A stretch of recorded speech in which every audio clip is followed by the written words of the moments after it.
alaikum wa rahmatullah.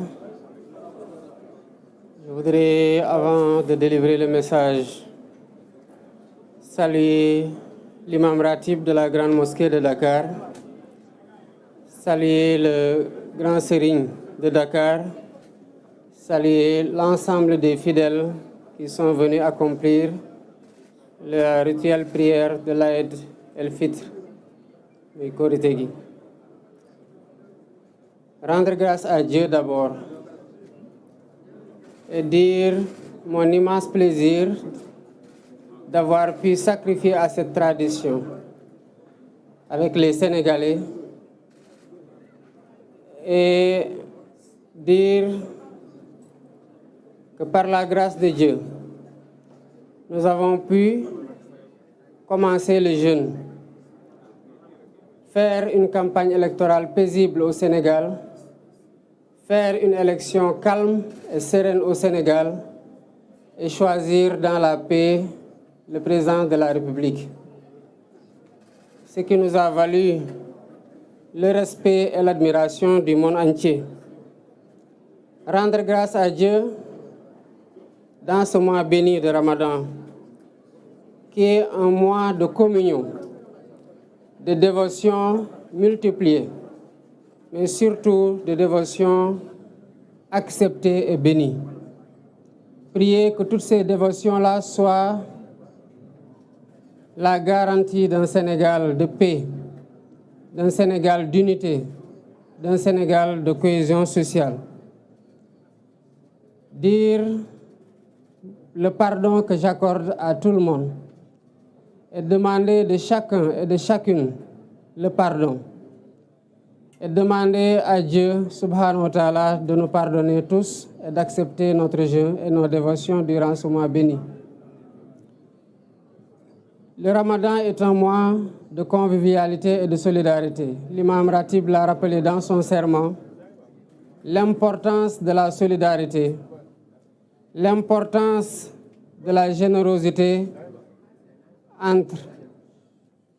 concitoyens et l'importance de la consolidation de notre précieux vivre ensemble à travers cette solidarité agissante entre musulmans, mais aussi entre musulmans et catholiques, et plus globalement entre musulmans et tous ceux qui ont une autre confession. Nous devons dire que le Sénégal est un pays qui est un et indivisible. Il est de notre responsabilité collective et de notre responsabilité individuelle d'entretenir ce vivre ensemble qui fait la stabilité de notre pays que le monde entier nous envie. Le Sénégal est un pays de grands hommes de Dieu, de grands hommes politiques. C'est un héritage sacré et c'est un héritage précieux que nous avons le devoir de perpétuer. Je voudrais, avant de terminer, rendre un hommage appuyé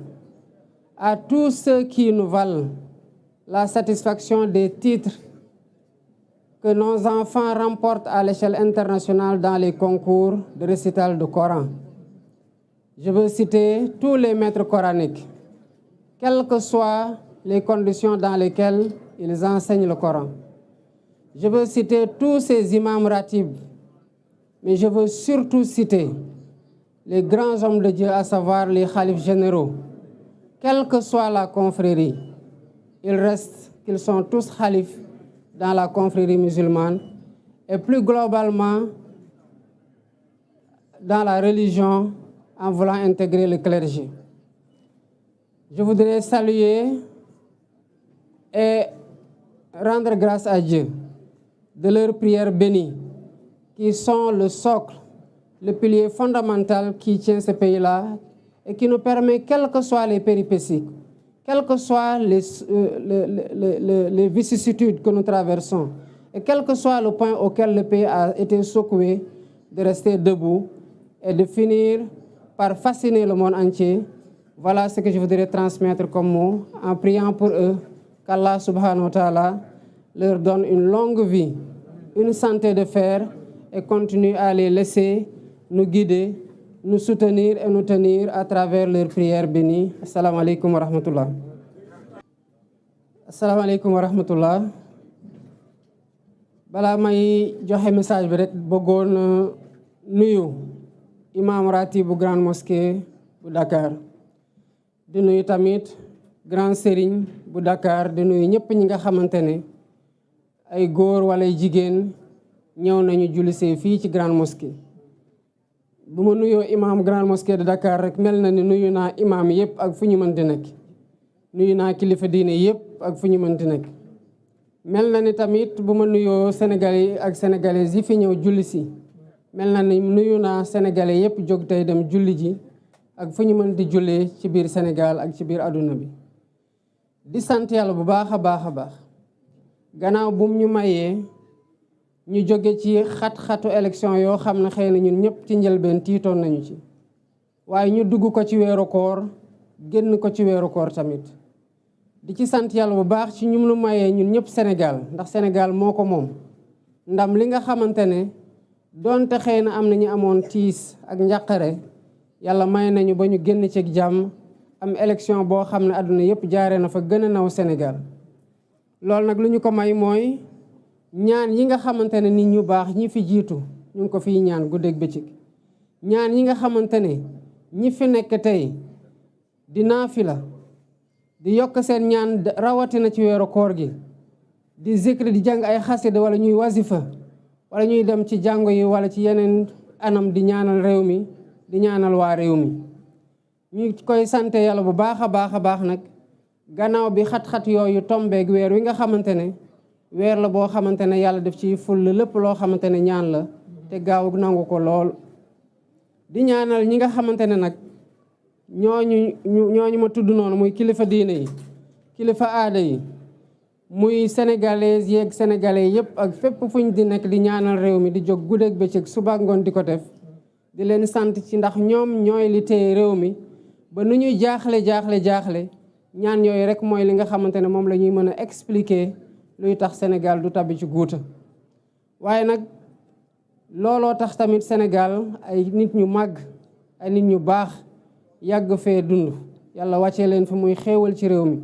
te ba fu ñu toll nii ñu nekk fi wéy di ñaanal réew mi ba réew mi alhamdulilahi rabil alamin am nañ loo xamante ne àdduna yëpp moo